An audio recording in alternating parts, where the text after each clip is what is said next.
बताने वाली हूँ कि स्त्रियों को ये 4 चीज़ें, ये 4 बातें नहीं बतानी चाहिए। अगर आप बता देते हैं तो आपका घर जो है बर्बाद भी हो सकता है।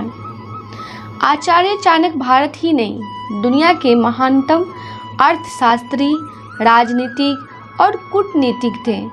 उन्होंने अपनी नीतियों के बल पर एक साधारण से बालक चंद्रगुप्त मौर्य को समूचे भारत वर्ष का सम्राट बना डाला था। नीति ग्रंथ यानी कि चाणक्य नीति में मनुष्य के जीवन को सरल और सफल बनाने से जुड़ी कई बातों का उल्लेख मिलता है। चाणक्य ने अपने नीति शास्त्र में करियर, दोस्ती, दाम्पत्य जीवन, धन संपत्ति और स्त्री से जुड़ी कई बातों का उल्लेख किया है। चाणक्य नीति में महिलाएं पुरुषों के संबंध के साथ साथ उनके गुणों के बारे में भी उल्लेख किया है।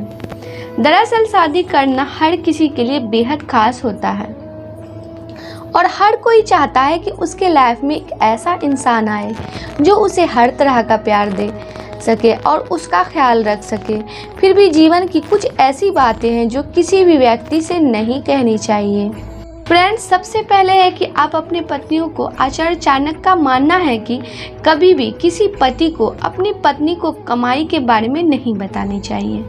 उनका मानना था कि महिलाओं को अगर अपने पति की कमाई के बारे में पता चल जाता है तो वह उसे खर्च करने पर रोक लगाने लगती है। कई बार तो वह उनको जरूरी खर्च करने से भी रोकती हैं। चाणक्य कहते हैं कि पुरुषों को कभी अपने हुए अपमान के बारे में पत्नी को नहीं बतानी चाहिए। महिलाओं के बारे में ऐसा माना जाता है कि बार बार फिर इसी अपमान का ताना देती हैं। दोस्तों, चाणक्य नीति का मानना है कि कभी भी पति को अपनी किसी कमजोरी के बारे में पत्नी को नहीं बतानी चाहिए। उनका मानना था कि अगर पत्नी को पति की कमजोरी के बारे में पता चल जाएगा तो वह बार बार उसी का हवाला देकर अपनी जीत को पूरी करवा लेती है। ऐसे में आचार्य चाणक्य का मानना है कि पति को अपनी कमजोरी सदैव छिपा कर रखनी चाहिए। दोस्तों, वैसे तो शास्त्रों में ऐसा बताया गया है कि यदि आप दान करते हैं तो वह इतना गुप्त होना चाहिए कि अगर दाएं हाथ से करते हैं तो बाएं हाथ को उसकी खबर नहीं होनी चाहिए। इसी प्रकार जब आप दान करें या फिर किसी की आर्थिक रूप से मदद करें तो इसके बारे में अपनी पत्नी को बिल्कुल भी ना बताएं। संभव है कि भविष्य में वो आपको ऐसा करने से रोक सकती है। दोस्तों, आचार्य चाणक्य के अनुसार शादी के बाद स्त्री और पुरुष को एक दूसरे का सम्मान करना चाहिए। एक दूसरे की कमियों पर पर्दा डालनी चाहिए।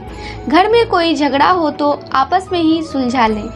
एक पुरुष या एक महिला की किसी बाहरी व्यक्ति को अपने घर की चीज़ों के बारे में या एक दूसरे के चरित्र के बारे में बता सकते हैं। इसलिए वैवाहिक जीवन में दिक्कतें आ सकती हैं क्योंकि जातक इस रहस्य का लाभ उठाएगा और समय आने पर इसका मजाक उड़ाने से भी नहीं हिचकिचाएगा।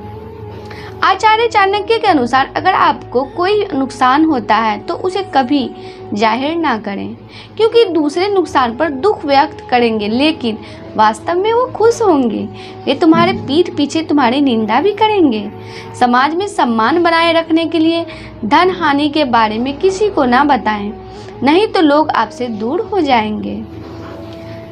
आचार्य चाणक्य के अनुसार यदि किसी ने आपका अपमान किया है या आपको ठेस पहुंचाई है तो किसी को ना बताएं क्योंकि जिस व्यक्ति को आप यह कहानी सुनाने जा रहे हो सकता है कि वो आपके बारे में कुछ अलग ही सोचे। इसलिए अपमान के बारे में किसी को ना बताएं, चाहे वो पति हो या पत्नी हो। आचार्य चाणक्य के अनुसार महिलाओं में अक्सर अपनी बीमारियों को छुपाने की आदत होती है, तो अगर वो अपने पति या परिवार के सामने इस बात का जिक्र नहीं होने देती, खुद तनाव का सामना करती रहती है जिसका उनके स्वास्थ्य पर बुरा असर पड़ता है। लंबे समय तक सही इलाज के अभाव में महिलाओं को बीमारियां जकड़ लेती हैं जिससे न केवल वे खुद परेशान होती हैं बल्कि परिवार को भी इसका खामियाजा भुगतना पड़ता है। दोस्तों, चाणक्य ने बताया कि वो कौन सी चीज़ है जिससे कभी समझौता नहीं करनी चाहिए। हालात बुरे ही क्यों ना हो, अगर इन एक चीज़ को दांव पर लगा दिया तो रिश्ते, मान सम्मान सब कुछ खो बैठेंगे। सालों मेहनत से कमाई इज्जत भी जिंदगी भर का काला धब्बा लग जाएगा। चाणक्य ने बताया है कि वो कौन सी चीज़ है जिससे कभी समझौता नहीं करनी चाहिए। हालात बुरे ही क्यों ना हो, अगर इन एक चीज़ को दांव पर लगा दिया तो रिश्ते, मान सम्मान सब कुछ खो बैठेंगे। सालों की मेहनत से कमाई इज्जत पर भी जिंदगी भर का काला धब्बा लग जाएगा। तो वो कौन सी चीज़ है जिसे नहीं बतानी चाहिए? आत्म सम्मान व्यक्ति की पूंजी होती है जिसे वह मरते दम तक संभाल कर रखता है। चाणक्य कहते हैं कि किसी के आगे उतना ही झुको जहां आपको आत्म सम्मान को ठेस ना पहुंचे। अपने वजूद को दांव पर लगा दिया तो छवि पर वह दाग लगेगा जो मिटने से भी नहीं मिट सकता। उदाहरण के तौर पर उन्होंने कहा है कि थाली में रोटी भले ही 4 की जगह 2 ही हो, लेकिन वह इज्जत की होनी चाहिए। जीवन में ऐसी कोई चीज़ नहीं जिसे पाने के लिए आत्मसम्मान से समझौता करना पड़े। चाणक्य कहते हैं कि जो व्यक्ति अपने स्वाभिमान पर अडिग रहता है उसका गम उससे कोसों दूर रहते हैं। आत्मसम्मान के साथ समझौता करके जीवन जीना हमेशा दर्दनाक होता है। आत्मसम्मान से समझौता करने की नौबत अक्सर तब आती है जब व्यक्ति मानसिक, शारीरिक और आर्थिक रूप से कमजोर होता है।